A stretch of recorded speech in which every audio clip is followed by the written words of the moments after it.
Welcome to the Inspired Hive Podcast, where we connect ambitious entrepreneurs, leaders, and change makers with the ideas and inspiration to elevate their leadership, business, and life. I'm your host, Margot. Each week, we dive into powerful conversations on leadership, personal growth, and how to thrive along the journey. Get ready to be inspired and empowered. Let's get started. Leslie Rowan is a mom of two, a psychologist, and a wellness enthusiast. She's a business owner and my kick-ass best friend who is on a mission to change the narrative about aging. She's been on a multi-year personal journey to transform her own life into one of wellness and abundance while showing others how to do the same.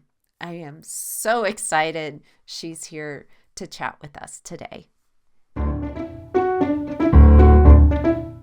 I just can't thank you enough for finding a moment in your busy schedule to jump in to really sharing a bit of your story and a bit of the things that inspire you with those listening. So maybe we could start with a little bit about where our story began.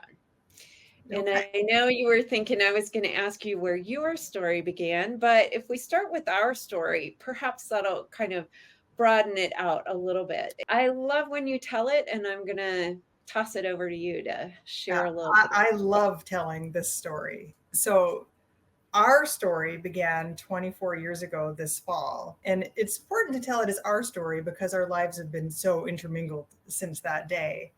But in early September of 2000, I showed up to work as my very first day as a recently graduated psychologist. And I walked into my office and there's this lovely young lady sitting at my desk doing some file review or some paperwork.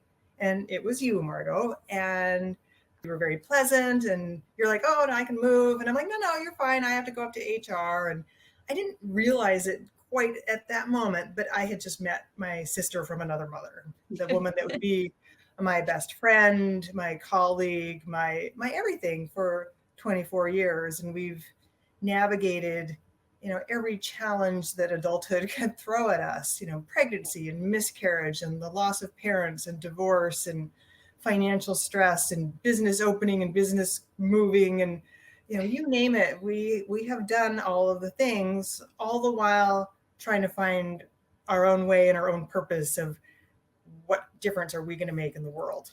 I love his story so much because from my, side of it, I was just kind of sitting there. I had no idea the universe was dropping this amazing woman into my life. I didn't even know you were getting hired. So I had no clue even who you were.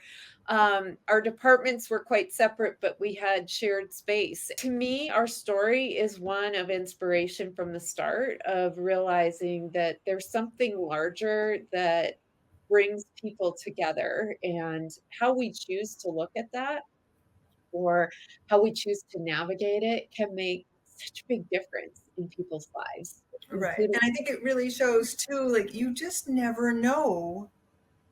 That person that you meet today, tomorrow can change your life. I mean, you just don't know when it's coming, but it's and you there. don't know who they are, right? Or what they look like. You won't know until you get out there and you meet people. But there could be that person on the street corner tomorrow, and your whole life is going to change because you met them. Yeah. And I think too, it's sometimes unlikely that people find that within a work setting. And that's kind of where that story began. But we ended up doing so many other things, both within the work setting and outside of the work setting, that it really is inspiring to realize what comes in at work can also turn into a lifelong friendship, familyship experience. And I think so many people trudge the day at work with just getting by that they might not even see that. Right. And work is so much better when you love the people that you work with. Yes, I think that's a very key aspect as well. In when we think about building business or building experiences or building community, that it is about who you surround yourself with. Mhm. And perhaps that adage of, you are a reflection of the 5 closest people around you, that may be true, but you also have choice in who you surround yourself with. And if those immediately around you are not, those that you want to spend a lot of time with, that's a clue. But it's also a clue to go out and find more, right? That you do want to be with. That's really been part of our business and professional journeys throughout our career. One of the things that I'd like to dig in a little bit about is to hear what inspires you. That is such a great question. And I know you said I'm good at being concise. I like that word better because it's shorter. It fits with my conciseness. I guess the short answer would be, I'm inspired by people's journeys and watching them face obstacles with optimism and positivity and figuring out how to get something done as opposed to I can't do that, or grumbling and giving up. I'm very inspired by people who just kind of go for it and they find a way instead of finding excuses. That really lands for me because I think that's one of the things that you inspire in others as well, that we don't have to feel stuck. There's a way to figure it out. We don't have to just give up. We can trudge along a little bit and maybe find a new path. And that's been something that through our time and years and challenges together, you have always kind of flowed that inspiration through. For sure, to me, I see you do that with so many others as well. To hear that you're inspired by that from others is really kind of a cool experience to know where that flow comes from. Right. I think we're all on a journey of some sort. I know, I've been on a journey for years and I share my journey quite publicly on my social media. A lot of aspects of my journey of personal growth and fitness and just wellness in general. So I love it when other people do the same and, don't hide the struggles, don't hide the journey, share the celebrations, make people root for you. And they can't if they don't know what's happening. And I love how you say that you can share the struggle without being negative. You can share the struggle with seeking support and positivity. And I see that in how you do that with social media. I think there's a lot of times I see where others may complain, where it's just a whole lot of challenge and not being able to take it to that next kind of step of seeing a path or seeing that it could be a blessing or being grateful for kind of the situation and what could be learned from that to move on and move forward. And I think those are all things that I see you highlighting really well in that social aspect. Thank you. Tell us a little bit about some of those adventures that you are embarking on. I'm training for a half marathon this fall that I hope to be my fastest half marathon at a time that I would have never thought possible several years ago. So I'm really working very hard. I'm consistent. I'm training hard. And by the way, there is 10 weeks until the race. So you need to start training too. Duly noted. I shall dig out a plan. Yeah. And, I hate it when people are like, well, I'm 55. I can't run that fast anymore. And it's like, no, I'm here to show you that you can be 55 and you can run your best race. Maybe I'll do it again at 56 or 57. But when people use age as an excuse, it kind of drives me crazy because no, it's not about age. It's about your effort and your consistency and the journey of how you get there. I just wrapped up a mile a day challenge. I had about 60 people join me in move your body for a mile a day, walk or run in an effort to encourage, promote healthy habits. And my hope is that people are still doing this. It's a challenge that everybody can do. It's not like a crazy, 75 hard, where, you're working out for 3 hours a day and you're doing, impossible things. It's a mile a day just to get your body moving and build in that time for your own wellness. When did you start your first one, Leslie? I probably did it initially in 2013. And back then how old would my kids have been? 6 and 4 or 7 and 5. They were little, first grade, kindergarten, little kids. And I did it kind of after I had trained for a spring race. And then I was like, I don't know what to do with myself. And I saw this challenge through Runner's World. So I'm like, I'll do that. And then it just kind of became a tradition. And so I've been doing that every year. And then 4 years ago, I realized it doesn't just have to be from Memorial Day to the 4th of July. So I've basically been walking a mile or more a day for 4 years, rain or shine, in or out, cold, snow, mosquitoes, whatever. It's a lifestyle. It's not a limited time thing. I love so much about that, especially because it was after one of your shorter, earlier races that I believe after I had done some running, you said, oh, runners are crazy. And, you've grown a lot from that. Mm-hmm. You've continued on. It's now one of those things that the walking is even something that you cultivate that inspiration for others to do. And so many join you with that. I mean, it's a small town, 60 people is a big deal in bringing others into that journey. And I know some are from all over. I think for many, a mile a day walking could be their 75 hard. And yes, there's so many lessons that come from a commitment of doing anything, but something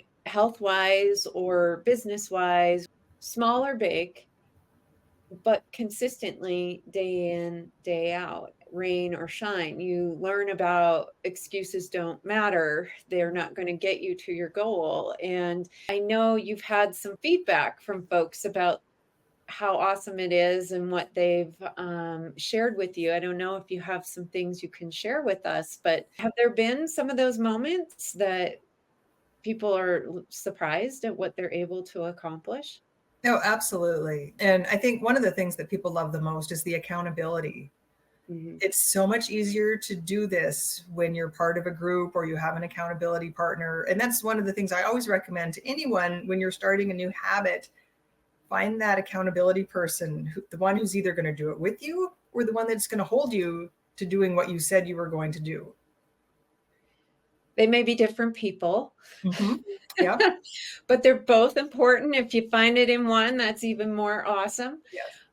But you're right. We're able to go so much farther in accomplishment when we have folks that can come along that journey with us. And even on the marathons and the Ironmans, there's folks that they're not even thinking they could accomplish such a thing, but they're out there cheering people on what they're doing. And sometimes that's the spark of kind of how it starts for people in terms of what those dreams are that can come true. So I always like looking around in these circumstances when people are starting challenges of whatever type, or participating in big events, to see the volunteers, the people just out on, cheering people on, that it really makes such a big difference. And so surrounding yourself with those people is important.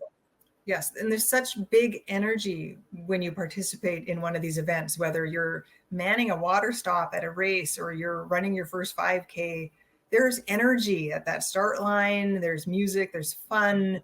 And you see people out there of all shapes and sizes climbing their Mount Everest. And it's so inspiring to watch, because, it's not about, who's going to win the Fargo Marathon. It's about, those people in the back who are like maybe running their first race and they get that boost from the energy in the crowd. And I just love it. Have you taken the Adventures in Wellbeing to any new levels recently? So I'll tell you how the name came about, and then I'll tell you where I'm I think it's going, because I'm honestly, there's some murkiness there still for me. But it kind of came from the Mile a Day Challenge. I was going to document my Mile a Day Challenge a couple of years ago, and I thought, well, maybe I'll have like a page or something, and I'll call it the Mile a Day Challenge and Other Adventures in the Art of Well-Being. And then I decided, well, maybe that's a little long, so I shortened it, and then eventually it just ended up being Adventures in Well-Being. And I like the term adventure because, I think it inspires a sense of fun. Wellness is not, a straight up phenomenon. There's ups and there's downs and there's mountains and there's valleys and there's surprises and setbacks and all sorts of things. So that's kind of where Adventures in Well-Being came from. And I think my mission really right now is to inspire healthy aging and show people what 55, 60, 65 and beyond can look like when you take care of yourself and you do the things that you need to do to slow down that aging process. Because there are things that we can do, the daily mile, the strength training, eating well, hydrating, all of these things make us healthier older people. And I really want to champion that as my mission and inspire other people to be like, man, I don't want to be that frail old lady. I'm going to pick up some weights today. I love that. And I also love the essence that this isn't luck. You're not lucky to be in the condition you are. It's hard work. It's effort. It's, making choices of lifestyle habits, of business habits, of strategies. I mean, there's a lot that goes into this. There's also a lot that goes into other journeys of just accepting that we're aging and rickety and creaking and stuck and even more stuck. It doesn't matter when you start, because it can all make a big impact on what tomorrow is that's going to happen. And so right. It's just that really, I think, speaks so much to the inspiration to so many that you have and that you're putting out there. So grateful for that. I love seeing where Adventures in Wellbeing is going and hearing what is next. Do you have any other challenges or things on the horizon for Adventures in Wellbeing at this point? I don't have any specific challenges. I may ponder a fall challenge, so you'll have to stay tuned to see what I come up with for that. In the meantime, I'm just kind of showing my journey as a 55-year-old busy mom of two who finds a way to fit it in and gets it done. And it's, if people who didn't know me, before this, I wasn't a morning person. I didn't work out every day. I certainly wasn't getting up at 5 a.m. and I hated running. And now look at you. I know. So, transformation can happen when you make a decision and you stick with it. What is the biggest lesson that you have been blessed with at this point, whether it's business or life? The biggest lesson would be this: the things you tell yourself matter. So if you're telling yourself, I can't do it, I'm no good, I'm not going to get there, you're not going to get there. That little voice inside your head, you have to learn to keep it in check or it will bring you down. So I really recognize the power of that positive thinking over the last few years. And that's probably my biggest transformation, really, is up here in my mind and my mindset about don't listen to those voices, change the voice, change that narrative to I can.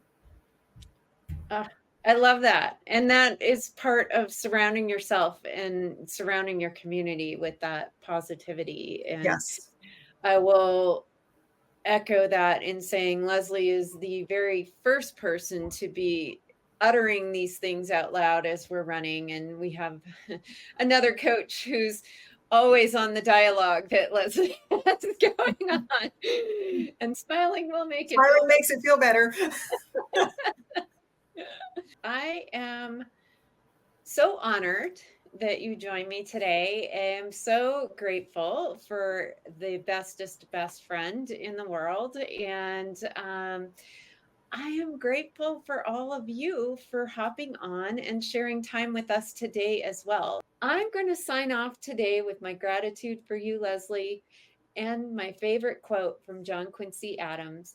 If your actions inspire others to dream more, learn more, do more, and become more, you are a leader.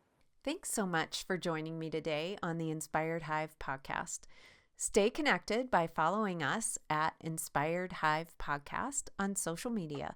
And don't forget to subscribe for more inspiring content. I'll see you soon. And remember, go be inspired.